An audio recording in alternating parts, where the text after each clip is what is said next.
It's the EU's response to Belt and Road. But as China's massive global infrastructure project marks its 10th anniversary, Brussels is just completing its first Global Gateway Summit. The EU says €66 billion has been pledged to projects around the world so far, with more to come, as DW's Rosie Birchard reports. Bridges, ports and hydroelectric dams. These are all part of Brussels' latest bid to compete with Beijing. It's called Global Gateway, a pot of infrastructure investment funds designed to rival China's Belt and Road initiative and make the European Union the most attractive partner for developing economies racing to expand. For many countries around the world, investment options are not only limited, but they all come with a lot of small print and sometimes with a very high price. Sometimes it is the environment that pays the price. Sometimes it is workers. No country should be faced with a situation in which the only option to finance its essential infrastructure is to sell its future. As a host of world leaders descended on Brussels this week, the EU signed screeds of new deals, a renewable energy package with Bangladesh, critical raw materials contracts with the DRC and Zambia, and a plan for fibre optic connectors in Egypt. But some wonder who benefits most from this approach. It is essentially about pushing private investment in the global south. And the problem with that private investment is it's going to specific sectors, which essentially Europe has an interest for its green transition. A lot of it will go to large transnational corporations rather than the small and the micro industries who really should be the engines of a kind of a more sustainable development. The €300 billion planned for the EU's Global Gateway initiative is also dwarfed by the estimated $1 trillion Beijing is pouring into Belt and Road. And in Brussels, many leaders stressed the need for more investment. Africa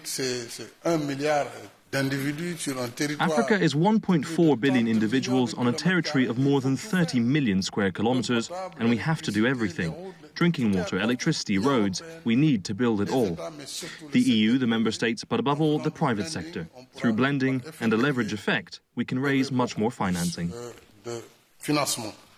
So while this week's summit may have helped Brussels build bridges on a competitive geopolitical playing field, the funding itself may be too little too late.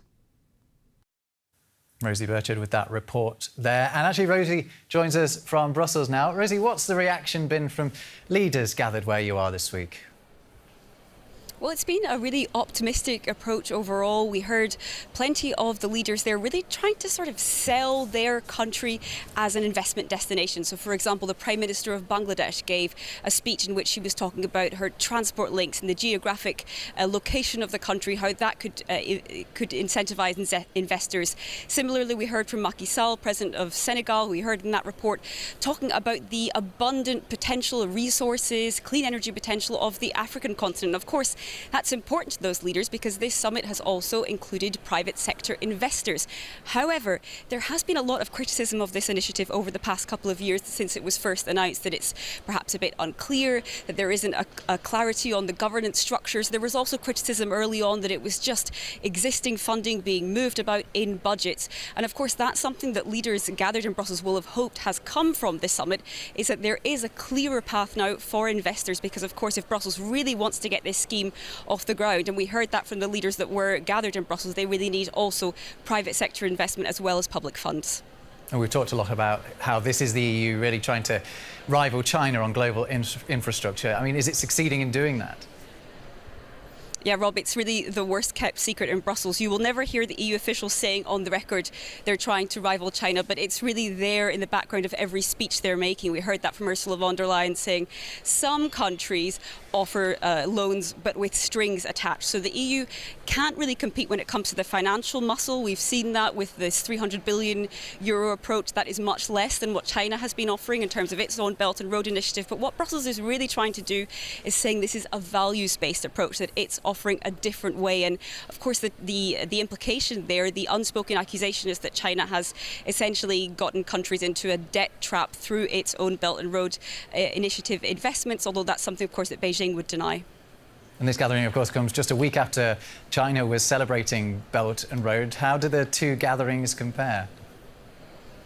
Yeah, quite a different mood in these two gatherings, though it's important to say that some of the countries are represented in both of these big initiatives, and particularly important to say that they include some EU countries. For example, the Hungarian Prime Minister Viktor Orban was at that meeting in China and was pictured shaking hands with Vladimir Putin, which has really caused a bit of a stir here in Brussels. Of course, the EU has slapped a slew of sanctions on Russia over its invasion of Ukraine, so the geopolitics around all of this very clear to see, both here in Brussels at this summit, but of course also in China when it comes to Belt and Road Initiative and these two rival schemes.